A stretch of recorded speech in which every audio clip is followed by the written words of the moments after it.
Cassius Clay against Sonny Liston. Clay comes out to meet Liston, and Liston starts to retreat.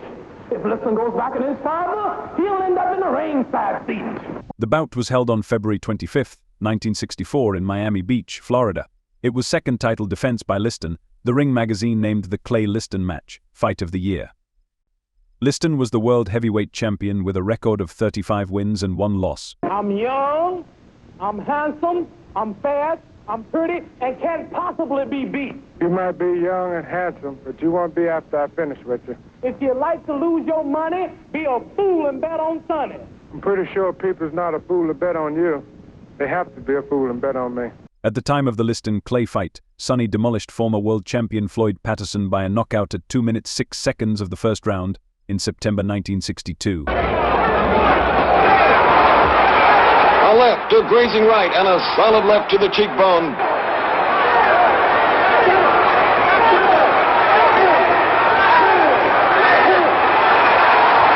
Ten months later, Liston and Patterson met again with the same result. Patterson was knocked out at the 2 minutes 10 seconds of round 1. Countering left hook is on target and sets up the second knockdown.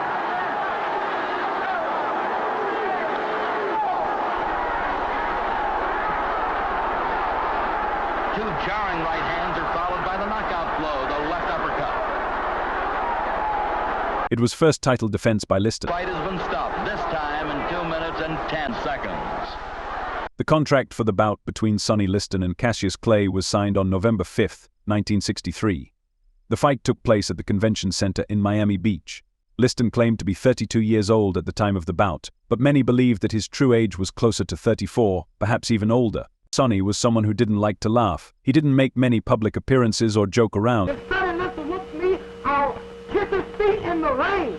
I'm fall out of the rain on my knees, tell him he's the greatest, and catch the next jet out of the country. That's what I think about Sonny Liston. At the time of the fight, Liston was generally considered the most intimidating fighter in the world and among the best heavyweight boxers of all time. Many were reluctant to meet him in the ring. Henry Cooper, the British champion, said he would be interested in a title fight if Clay won, but he was not going to get in the ring with Sonny Liston. For much of Liston's career, his contract was majority owned by Frankie Carbo, a one-time mob hitman and member of the Lucchese crime family who ran boxing interests for the mafia. Liston was never able to escape being labeled as the personification of everything that was unseemly and criminal in the sport, despite the fact that his criminality had been in the past. On the other hand, Clay, with a record of 19 consecutive victories, who was fast-talking 22-year-old challenger, enjoying the spotlight. Known as the Louisville Lip. Look right into the camera and wish Sonny Liston a very, very happy New Year. Yeah, I wish him a happy New Year because he's going to need happiness after I annihilate him because I'm going to beat him so bad he's going to think he robbed the bank. He had won the light heavyweight gold medal at the 1960 Olympics in Rome, Italy. Cassius Clay, the winner for the USA. He had great hand and foot speed and lightning-fast reflexes, not to mention a limitless supply of braggadocio. However, Clay had been knocked down by journeyman Sonny Banks early in his career. There goes Clay on the floor! In his previous 2 fights, he won by unanimous decision against Doug Jones in a 10-round bout. Your prediction about Doug Jones didn't go quite right, though. Well, Doug Jones was a little tougher than I thought he was, but I'll never fight another fella as tough as Doug Jones, not even that big ugly bear Sonny Liston. And was knocked down by a left hook at the end of round 4 against Henry Cooper. The bell has sounded! It seemed clear to many that he would be no match against Liston, who seemed a more complete boxer in every way than Cooper or Jones. Clay began taunting and provoking Liston almost immediately after the two agreed to fight.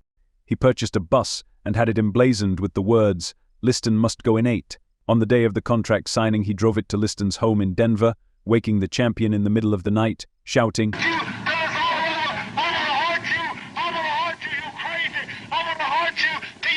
Liston had just moved into a white neighborhood and was furious at the attention this caused.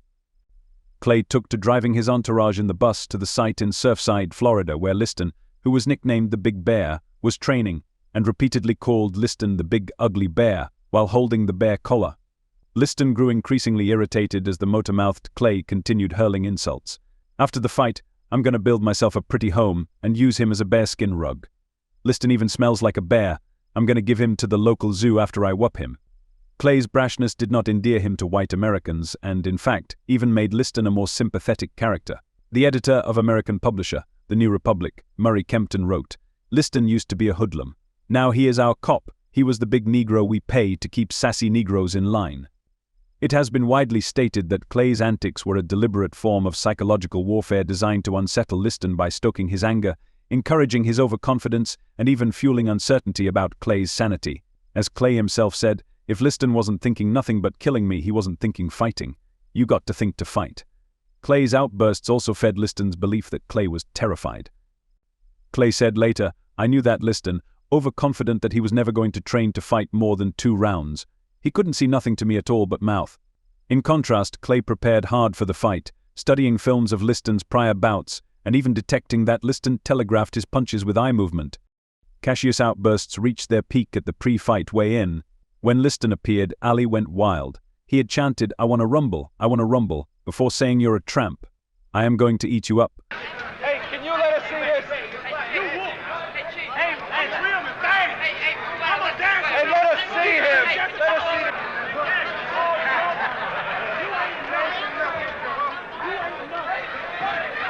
I predict that tonight somebody will die at ringside from shock. "Are you scared?" he shouted. "You're scared, chump." He was restrained by members of his entourage. Amidst the pandemonium, he was fined by the commission for his behavior. 218 pounds. Clay worked himself into such a frenzy that his heart rate registered 120 beats per minute, more than twice its normal rate. Dr. Alexander Robbins, the chief physician of the Miami Boxing Commission, determined that he was emotionally unbalanced, scared to death, and liable to crack up before he enters the ring. He said if Cassius' blood pressure didn't return to normal, the fight would be cancelled. Many others also took Clay's antics to mean that he was terrified. A second examination conducted an hour later revealed Ali's blood pressure and pulse had returned to normal. It had all been an act. Ali later said, "Liston's not afraid of me, but he's afraid of a nut." Float like a butterfly and sting like a bee. Hey! Rubber, young man, rubber. Hey! The spotlight on the world champion, Sonny Liston, in his entourage, leading him down from dressing room to ring, is being led by his advisor, Jack Nylon, Willie Reddish, Teddy King, the heavyweight champion, with ropes being spread apart, bounces in, calm, cool, collected, challenger. The challenger, Cassius Marcellus Clay, 22 years of age, unbeaten, 19 straight, going for all the marbles. On February 25, 1964, the fight brought 8,300 spectators to the convention hall in Miami Beach. Cassius Clay was an 8-1 underdog. The chief medical examiner, Dr. Alexander Robbins. The referee, Barney Felix. This bout, 15 rounds for the heavyweight championship of the world. From Louisville, Kentucky, weighing 210 1/2 pounds, Cassius Clay.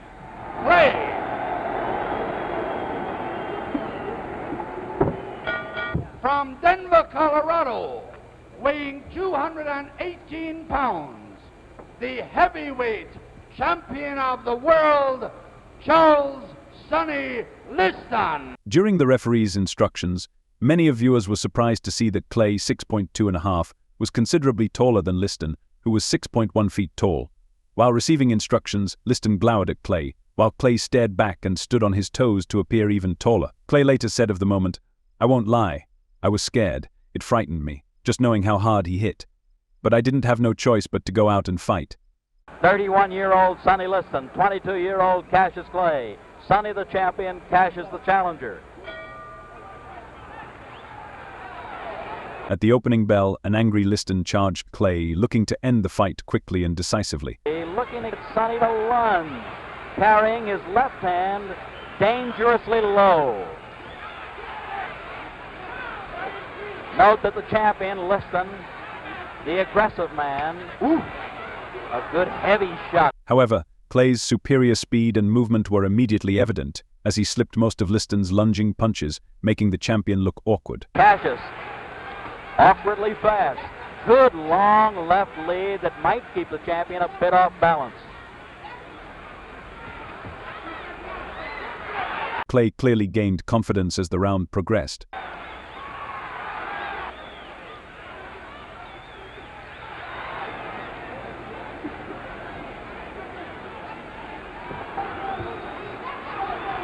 He hit Liston with a combination that electrified the crowd with about 30 seconds left in the round and began scoring repeatedly with his left jab. Over body, head, and right hand. The best punch of the fight so far.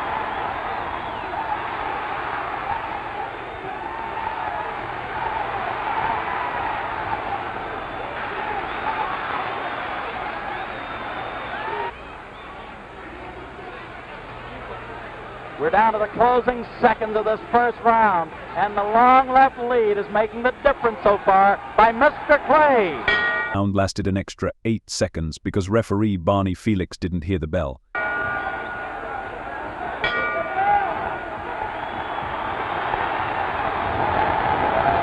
The referee didn't hear it. Champion Joe Louis. Going, look at the guy yawning. Tell us what you think at the end of one. Clay had been hit hard by a right to the stomach, but he said later, "I felt good because I knew I could survive." I hope that Clay don't get too much confidence to do, then he gonna get knocked out.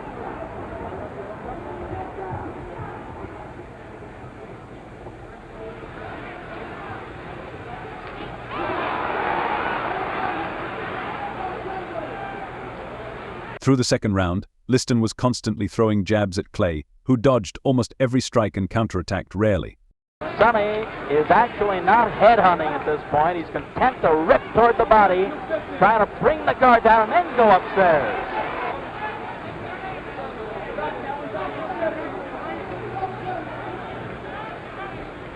This youngster has his own style, and it's confusing for the champion to fathom this early in the fight, at least up to now.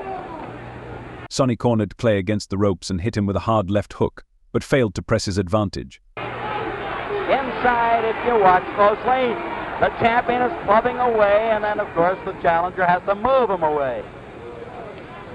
Less than 1 minute more in the second round.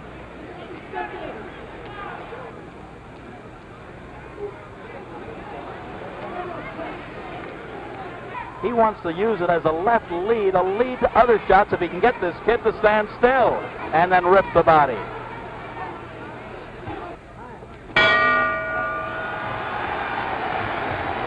What they might be telling Sonny, how will he have to fight in round 3? I'd rather tell his son to forget about Cassius Clay's head because, you know, he pulled back too much and is much too fast for that, but I think he's going to work on the body for a while.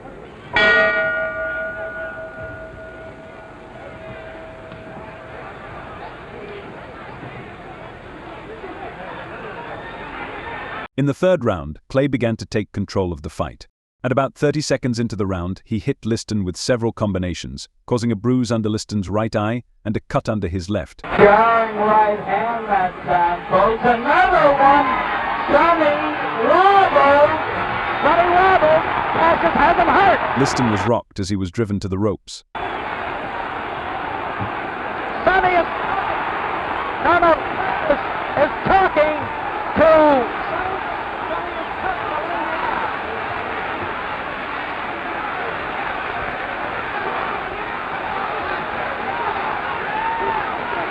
It was the first time in his career that Liston had been cut. Sonny has a big mouth below his left eye.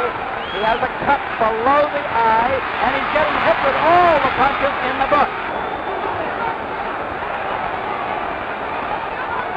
Halfway through round 3, Sonny bleeding slightly from the nose also.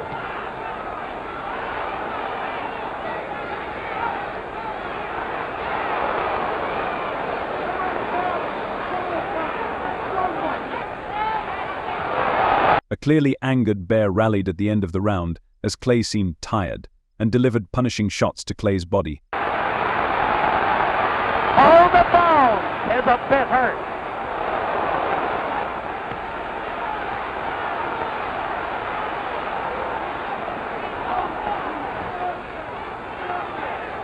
Seven or 8 seconds more in the third.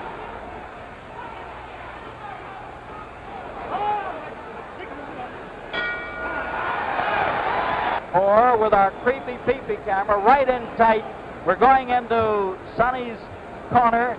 They're working on the cut below the left eye. It's very difficult to get a shot, but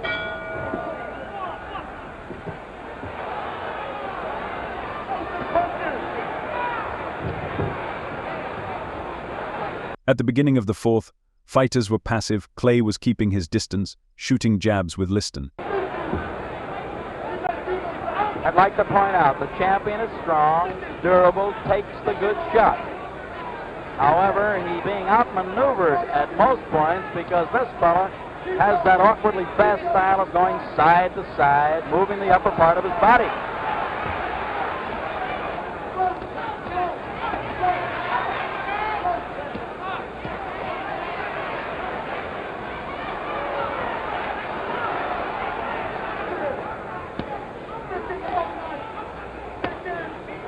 Minute 25 seconds to go in the fourth round. Sonny has some puffiness below his right eye now. At the middle of the round, Cassius began moving faster, throwing counterpunches.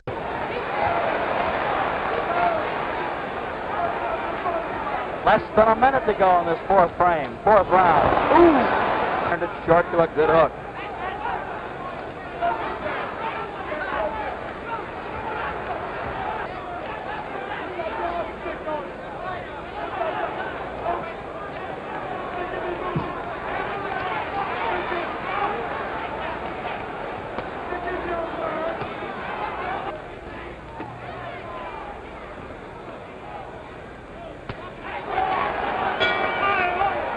Now we've had 4 fast rounds. When Clay returned to his corner, he started complaining that there was something burning in his eyes and he could not see.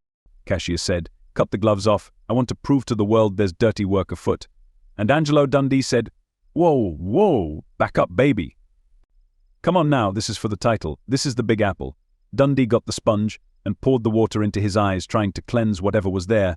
But before he did that, Angelo put his pinky in Clay's eye and then put it into his eye. It burned like hell. There was something caustic in both eyes. Referee Barney Felix, who was walking toward Clay's corner, said, the challenger, his arms held high in surrender, was demanding that the fight be stopped, and Dundee, fearing the fight might indeed be halted, gave his charge a one-word order: run. Something wrong with Clay. Something wrong with Clay. I see that, Joe. His eyes are bothering him. Ladies and gentlemen, we don't know exactly what happened from Cassius Clay's corner. Something got in his right eye. However, he's blinking badly. Sonny's going to try to pull it on.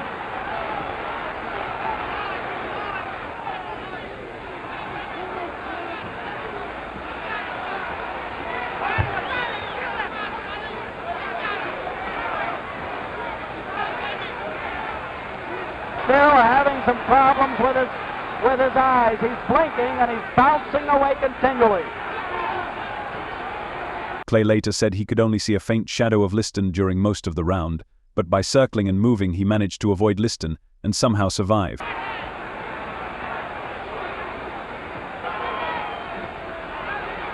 Minute 30 seconds to go in the fifth. Sonny fired his best left hook so far.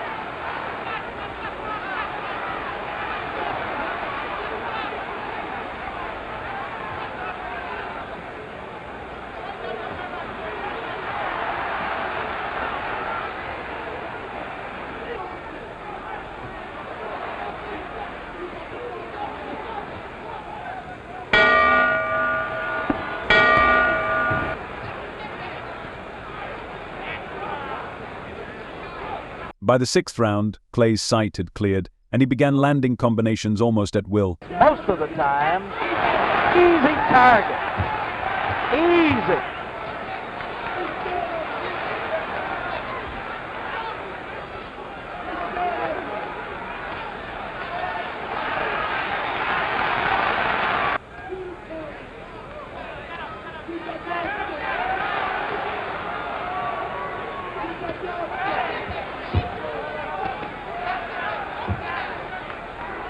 Sonny does have sturdy legs. Liston was moving slowly, backing up from Cassius. A minute more in the sixth round.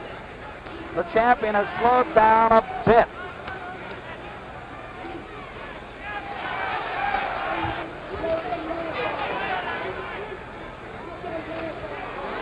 The sixth round.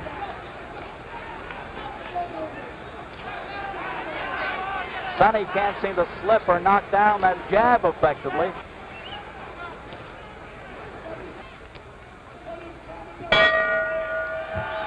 I got back to my stool, Clay later said, twisted round and hollered down at the reporters, I'm gonna upset the world. There are two basic narratives about what occurred next in Liston's corner. According to Ali biographer David Remnick, Liston told his cornermen, that's it. This supposedly rallied Liston's handlers, who thought he meant he was finally angry enough to win, but Liston really meant that he was through fighting, which he indicated by spitting out his mouth guard. Liston biographer Paul Gallanders told that Liston's shoulder was essentially paralyzed by the end of round 6, and his corner made the decision to end the fight, despite Liston's protests. Liston spit out his mouth guard in disgust, still not believing that Clay was the superior fighter. As the bell sounded for the 7th round, Clay was the first to notice that Liston had spat out his mouth guard. Clay moved to the middle of the ring with his arms raised, dancing the jig that would become known as the alley shuffle. Liston failed to answer the bell for the 7th round, and Clay was declared the winner by technical knockout. Sensing that he had made history, Clay quickly ran to the ropes amidst the commotion in the ring and shouted at sports writers, "Eat your words."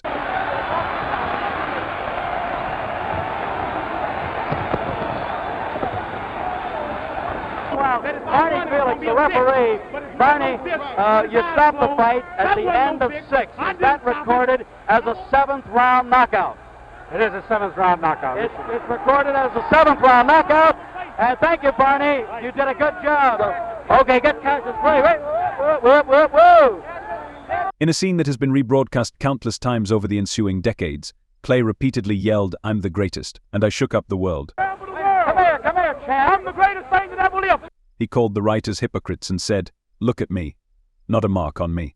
I could never be an underdog." I'm great. I don't have a mark on my face. Yeah. And I upset Sonny Liston, and I just turned 22 years old. I must be the greatest. I told the world. I talk to God every day. If God's with me, can't nobody be against me. Sonny, I shook up the world. I know God. I know the real God. I am too great.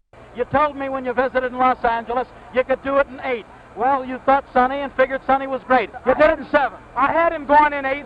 I was getting ready to take him in the 8th, as you can see. But the man stopped it just to keep from making me look so great. Give us that poetry on number 7.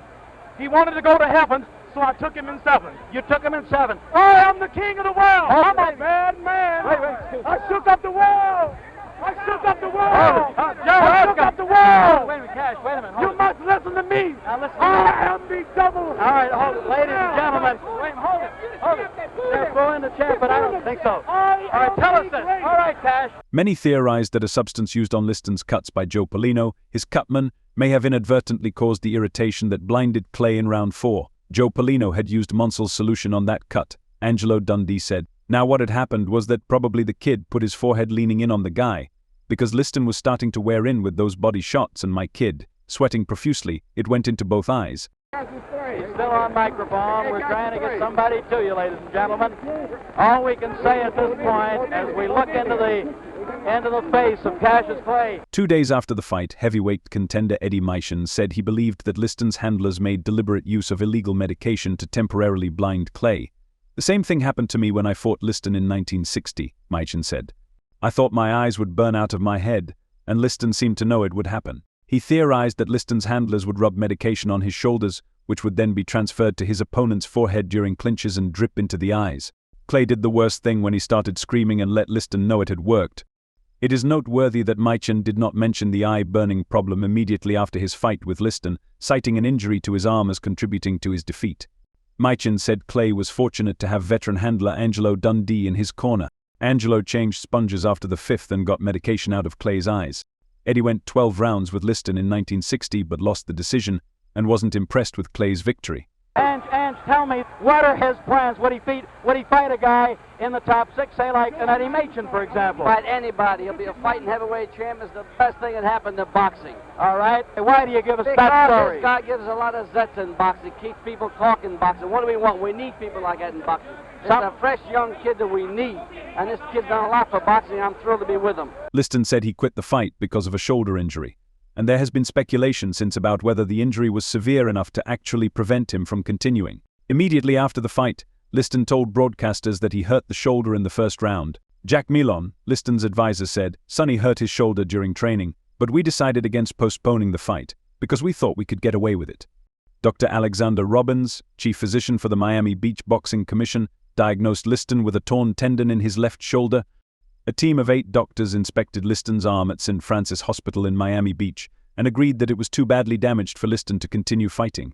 The torn tendon had bled down into the mass of the biceps, swelling and numbing the arm. Florida State Attorney Richard Dierstein noted that there was little doubt that Liston went into the fight with a sore or lame shoulder. There were allegations of a fix as soon as the fight ended. After a month-long investigation, Florida State Attorney Richard Dierstein said there was no evidence to support the claim of a fix, and a United States Senate subcommittee conducted hearings 3 months later and also found no evidence of a fix. The fight was stopped. Sonny Liston doctor stopped the fight because Sonny had pulled his left shoulder out of the socket. Out of the socket. Yeah. Dr. Alexander Robbins, who diagnosed it, yes. Dr. Robert Bennett from Detroit. Yeah, and Dr. Bennett also in the corner. Dr. Bennett, who was Sonny's personal physician. Will you give Liston a return fight? Well, that's up to Bill Patterson. I feel there'll be no problem. I feel they'll get together if the money's right. No problem if the money's right. He's still making speeches over there. Maybe Joe is getting him on his mic. At least I hope he is. Angela, thank you. Ange just said you perhaps would give Sonny a return shot. If the man dreamed he fought me twice, he would apologize. He would apologize. He would apologize. All right, now, Cassius. There was no match. I want the world to know I'm so great until Sonny Liston was not even a match. I don't have a mark on my face. From this bout, Sonny Liston collected $1,360,500 and Cassius Clay $315,000. My house was burning. Why?